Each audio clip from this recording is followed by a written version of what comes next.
Sir ఇక్కడ మీకు చేయలేను. చాలా ప్రెజర్ కేసులు వచ్చాయి. ఒక జానీ మాస్టర్ గాని, ఒక రాజ్ సార్ అని. వీటికంటే ప్రెషర్ చాలా ఉంటాయి. మెయిన్ ప్రెషర్స్ మాకు ల్యాండ్ రిలేటెడ్ ఇష్యూస్లలో ఉంటాయి. ఏదో ఒకటి రెండు సందర్భంలో మేము వినాల్సి వచ్చినా హ్మ్. మాకు టోటల్గా మా అసంతృప్తి ఉంటుంది లోపల. హ్మ్. లీగల్గా చేయలేకపోయామనే బాధ ఉంటుంది. అందులో క్వశ్చన్ కానీ లేదు. సిపి గారు ఒప్పుకోరే. రూల్ ఆఫ్ లా అంటాడు కదా ఆయన. 100% మేము కూడా ఒప్పుకోము. అందులో క్వశ్చనే లేదు. సార్ వాళ్ళ ఫాదర్ దగ్గరే పనిచేసాం. ఆ, అక్కడే నేర్చుకున్నాం, ఇక్కడ కాదు. అవును. అక్కడే నేర్చుకున్నాం. నేను చెప్పే కదా, మహంతి సార్ దగ్గర, ఏకమహంతి సార్ దగ్గర పనిచేసాం. సిఆర్పిసి తప్ప మేము ఉమేష్ షరాఫ్ దగ్గర నుంచి నేర్చుకున్నామండి. అవును. సిఆర్పిసి నేనని కాదు, సిటీలో పనిచేసిన, ఇది ఇంత అంటే గొప్పగా కూడా చెప్పగలుగుతున్నాను. హ్మ్. సిటీలో పనిచేసిన most of the officers bind by the law, అలవాటు అయి ఉంటుంది. అప్పుడు మాకు నిజంగా కూడా నిన్న మొన్నటి వరకు అక్కడ ఏం ఇన్ఫ్లుయెన్స్ ఏం లేదు. యాజ్ పర్ ది లానే పనిచేసాం. హ్మ్. ఇక్కడ వస్తే మాకు వచ్చేది ఎక్కువ ఇన్ఫ్లుయెన్స్ ఏంటి, ల్యాండ్ పొజిషన్స్ మీదనే ఇన్ఫ్లుయెన్స్ వస్తుంది.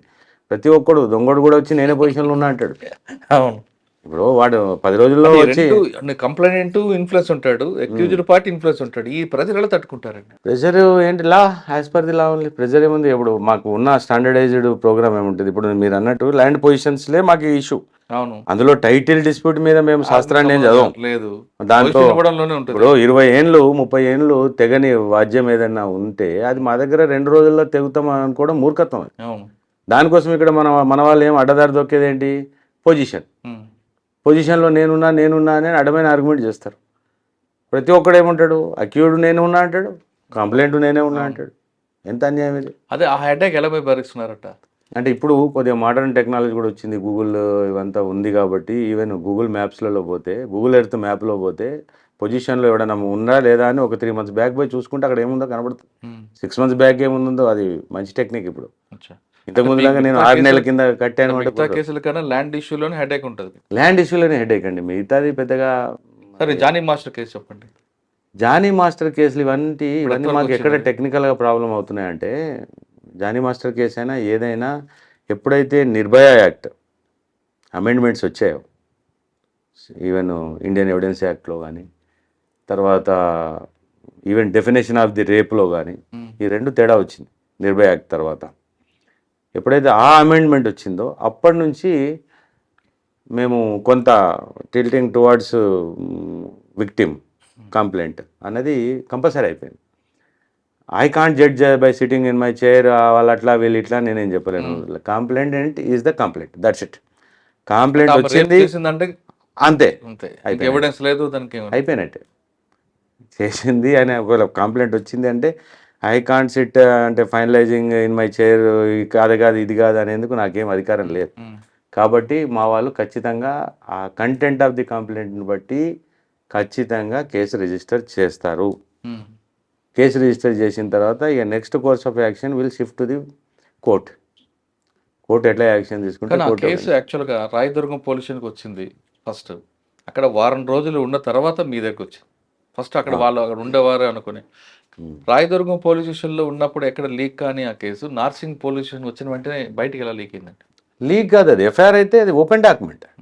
ఇప్పుడు మేమేమి ఏది హైడ్ చేసి అంటిల్ అన్లెస్ ఏమైనా స్పెసిఫిక్ ఇంపార్టెన్స్ ఉంటే హైడింగ్ అని పెడతాం కదప్ప. ఆ 99.9 కేసెస్ మా దగ్గర ఓపెనే ఉంటాయి.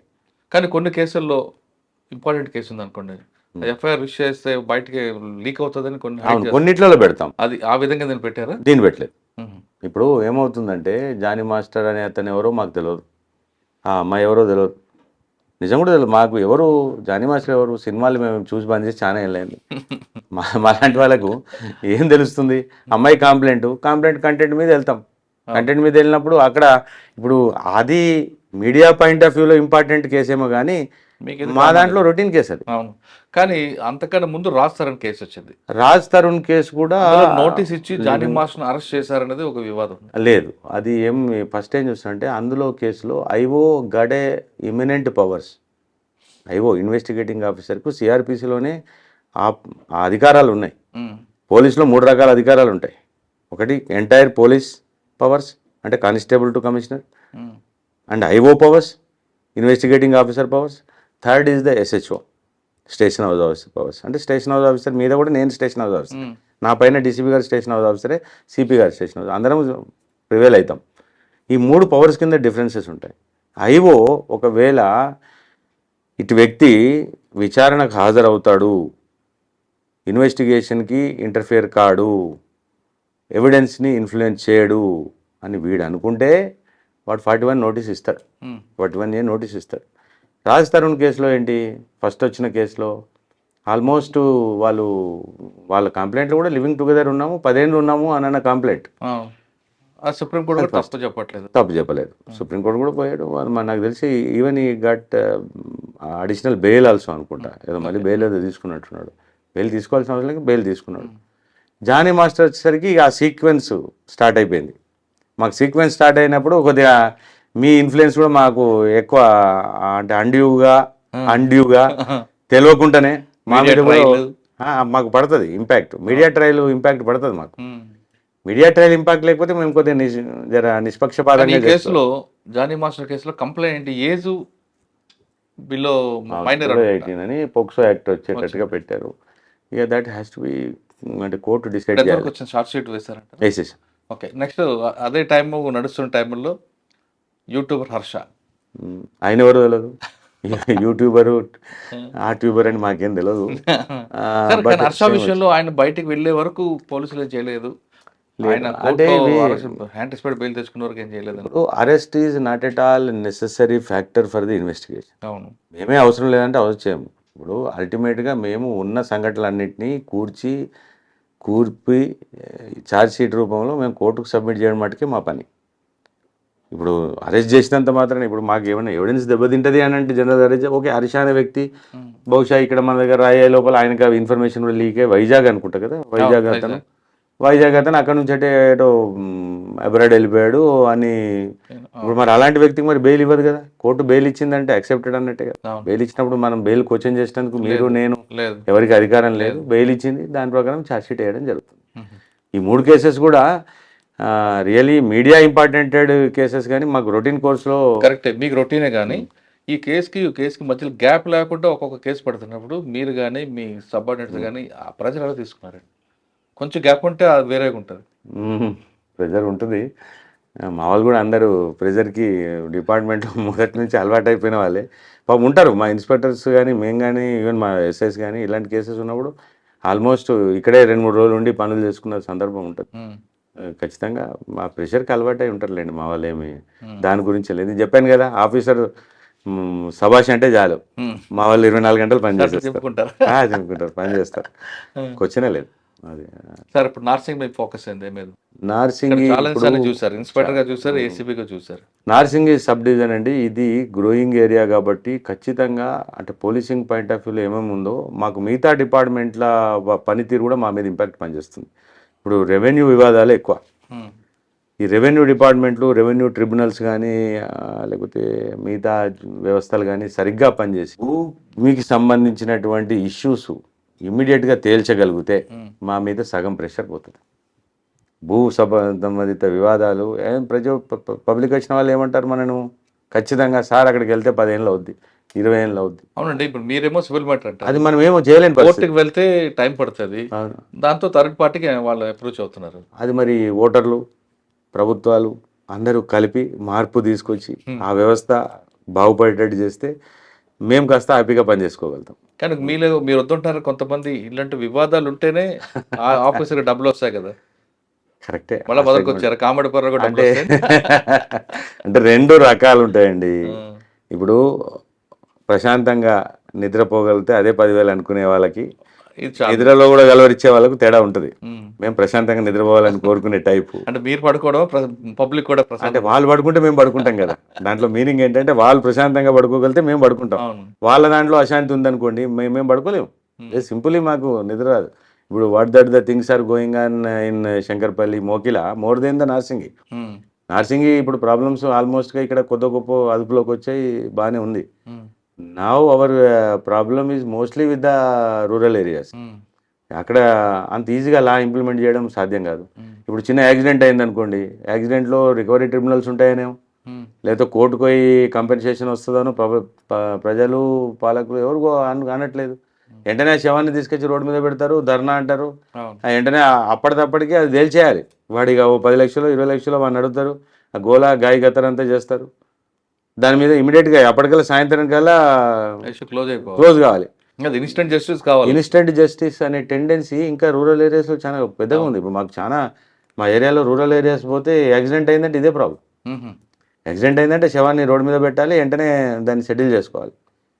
ఈ తత్వం ఉంటే దీనికి ఏదో ఆల్టర్నేటివ్ సెటిల్మెంట్ చేసే డ్యూటీ మీది కాదు కదా. కాదు. ఆ దరిద్రానికి మేము నెత్తి మీద ఎత్తుకోవాల్సి వస్తుంది కదా. రోడ్డు మీద మేము ఉంటాం కాబట్టి మీరు అంటారు కదా అన్ని పనులు చేయాలి ఇక మేము. రాను రాను డాక్టర్ ఆపరేషన్స్ కూడా మేమే చేయాల్సిన పరిస్థితి వచ్చేటట్టుంది.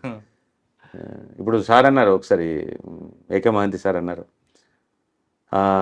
రోడ్డు మీద మా వాళ్ళు ట్రాఫిక్ వాళ్ళు మట్టేస్తూ రోడ్లు చేస్తుంటారు, ఆటలు ఆడిచ్చేస్తుంటారు, గేమ్స్ కండక్ట్ చేస్తూ, ఇవన్నీ మా పని కాదని చెప్పారు. అవును, మా పని మాకు పోలీసింగ్ చాలా ఉంది ఇక్కడ, మేము చేసుకోవాల్సిన పని చాలా ఉంది. అది రెవెన్యూ డిపార్ట్మెంట్ వాళ్ళది కదా, మాది కాదంటే. Sports department, revenue department, R&B department, electricity department, అన్నీ ఉన్నాయి కానీ అన్నిటికంటే ఎక్కువ అన్నీ మేమే నెత్తి మీద వేసుకొని చేయట్లేదు. సర్వాంతర్యామిలో అయ్యాము. ఇక మా వాళ్ళకి నెక్స్ట్ కొంత ఆపరేషన్లు కూడా అన్నీ నేర్పించేస్తారు, అవి కూడా చేసేస్తారేమో. సార్ ఫైనల్గా చెప్పండి, ఈ డిపార్ట్మెంట్లోకి రావాలనుకునే వాళ్ళకి మీరు ఇచ్చే మెసేజ్ ఏంటి? ట్రూలీ స్పీకింగ్ చాలా టఫ్ జాబ్. ఇప్పుడున్న జనరేషన్కి ఉన్న జీతంతో పనిచేయాల్సిన పరిస్థితులు ఉంటాయి. కాబట్టి బెటర్ ఆప్షన్స్, ఎందుకంటే రూరల్ ట్రాన్స్ఫర్స్ అవి అన్నీ కూడా ఉంటాయి కాబట్టి బెటర్ ఆప్షన్స్ వాళ్ళకి చాలా ఉన్నాయి. కానీ అలా అని చెప్పి ఈ ఆప్షన్ ఎవరు ఎంచుకుంటారు అని అనుకుంటే రూరల్ బ్యాక్గ్రౌండ్ ఉన్న రూరల్ ఫోకే ఈ జాబ్స్కి వస్తారు. డిగ్నిఫైడ్ జాబే మనం చేసుకున్నంత. ఎప్పుడైతే నేను చెప్పాను చూడండి, when we are right we are strong, when we are wrong we are weak. This the simple principle to the all the staff. మన ఉద్యోగం మనం చేసుకున్నన్ని రోజులు, యాజ్ పర్ ది లా పనిచేసినన్ని రోజులు, అంటే CRPC whatever the BNSS, ఎవరికి భయపడాల్సిన అవసరం లేదు. మన ఉద్యోగం మనం మంచిగా గల్ల ఎగరేసుకుని చేసిపోవచ్చు. ఎప్పుడైతే మనం కక్కుర్తి పడతామో, ఎక్కడైతే మనం తప్పు చేస్తామో దాన్ని మనం ఆపాదించుకొని మిగతా వాళ్ళ మీద ఏడవడం వేస్ట్. కాబట్టి నీతి నిజాయితీగా మనము సబ్జెక్ట్ ఉండి మన పని మనం చేసుకున్నన్ని రోజులు హ్యాపీయెస్ట్ జాబు చేయొచ్చు. ఈ మధ్య ఈవెన్ ఆఫీసర్స్ రికగ్నిషన్ కూడా బాగానే ఉంది, శాలరీస్ కూడా బాగానే ఉన్నాయి. జాబ్కి రావడానికి అంటే వెనకకి తగ్గి వేరే మిగతా వాటికంటే కొద్దిగా ప్రైడ్ ఉన్న జాబ్, సాటిస్ఫాక్టరీ జాబే. కాబట్టి యూత్ పర్టికులర్ ఇప్పుడు వచ్చేవాళ్ళు కూడా చాలామంది అంత హైలీ ఎడ్యుకేటెడ్ వస్తున్నారు. కొద్దిగా quality and character is most important. Character ఉంటే అన్నీ ఉంటాయి కాబట్టి ఆ క్యారెక్టర్ని దృష్టిలో పెట్టుకొని వస్తే జాబ్ సాటిస్ఫాక్టరీ ఉంటుంది. పబ్లిక్ సేవ చేయాలంటే the best platform police department అంటున్నారు రమణ గౌడ్ గారు. ఈ డిపార్ట్మెంట్లో కేవలం లా అండ్ ఆర్డర్ కాదు, ఏ సమస్య సామాన్యుడికి బాధ వచ్చినా ముందు తలుచుకునేది పోలీస్. అంటే దేవుడు తర్వాత ప్రయారిటీ ఇచ్చేది పోలీస్ కాబట్టి ఇందులో చాలా మంచిగా సర్వీస్ చేయొచ్చు. కానీ ఆ వచ్చిన వ్యక్తికి క్యారెక్టర్ చాలా ఇంపార్టెంట్. ఆ క్యారెక్టర్ ఉందంటే మీకు మీ కుటుంబాలకు కానీ తర్వాత కానీ అదొక ప్లాట్ఫామ్గా కంటిన్యూ అవుతుంది. ఎక్కడైతే మీరు నీతిగా నిజాయితీగా నిబద్ధతగా లేకపోతే అది ఒక మచ్చగా మాత్రం మీకు ఉండిపోతుంది అంటున్నారు రమణ గారు. ఇది ఈ వారం రమణ గారితో ఎక్స్క్లూజివ్ ఇంటర్వ్యూ. వచ్చే వారం మరో గెస్ట్తో మళ్ళీ కలుద్దాం. అంతవరకు నమస్తే. Thank you sir. Thank you very much. Thank you.